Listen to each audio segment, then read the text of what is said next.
बिस्मिल्लाहिर्रहमानिर्रहीम। अस्सलाम वालेकुम नाज़रीन। पाकिस्तान में कत्ल के अक्सर मुल्ज़मान को सज़ाए मौत ना होने की वजूहात क्या हैं, आज की वीडियो इस बारे में है। पाकिस्तान में जब कत्ल होता है तो पुलिस को 15 पर कॉल मौसूल होती है। पुलिस मौका वारदात पर पहुंचती है और सबूत वगैरह जमा किए जाते हैं और नक्शा डिज़ाइन किया जाता है। लाश को तिब्बी मुआयने के लिए अस्पताल लाया जाता है। इसके बाद रोज़नामचा में मालूमात का अंदराज किया जाता है और फिर FIR लिखी जाती है और गवाहों के बयान कलम बंद किए जाते हैं। मकतूल के कॉल डेटा तक रसाई हासिल करके उसके बारे मालूमात ली जाती हैं।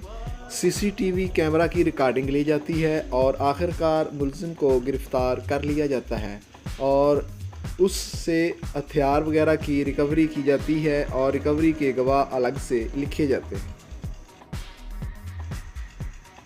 चालान के लिए मिसल और ज़िमनी मरतब की जाती है।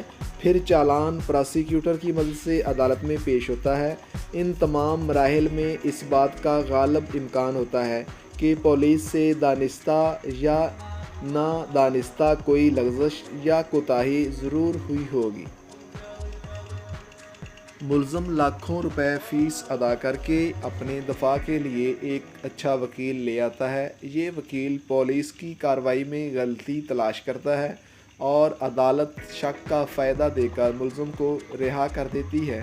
पाकिस्तान में कत्ल केसेस में कन्विक्शन रेट शायद 5% है या इससे भी कम है। अक्सर ये होता है कि मुद्दई निज़ाम अदल पर एतमाद ना करते हुए मुल्ज़म से सुलह कर लेता है। इस निज़ाम में इस्लाहात ज़रूरी हैं और 3 काम करने बहुत ज़रूरी हैं। एक ये कि फ़ौजदारी कवानीन में तरमीम करनी होगी ताकि पुलिस की कार्रवाई जदीद दौर से मुताबिकत रखती हो। दूसरा काम ये है कि पुलिस के तफ्तीशी अफसरान के लिए स्टेट ऑफ आर्ट स्कूल हों। कत्ल की तफ्तीश माहिर डिटेक्टिव करें, ना कि पुलिस का कोई मुलाजिम करे। पुलिस के तफ्तीशी अफसरान के पास तफ्तीश केसेस का अंबार ना हो, वरना जल्दबाजी में तफ्तीश में गलती हो सकती है।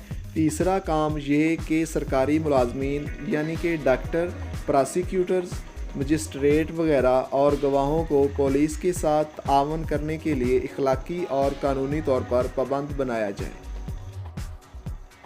नाज़रीन, अगर आपको हमारी वीडियो अच्छी लगे तो चैनल को सब्सक्राइब कर दें और इस वीडियो को आगे शेयर कर दें।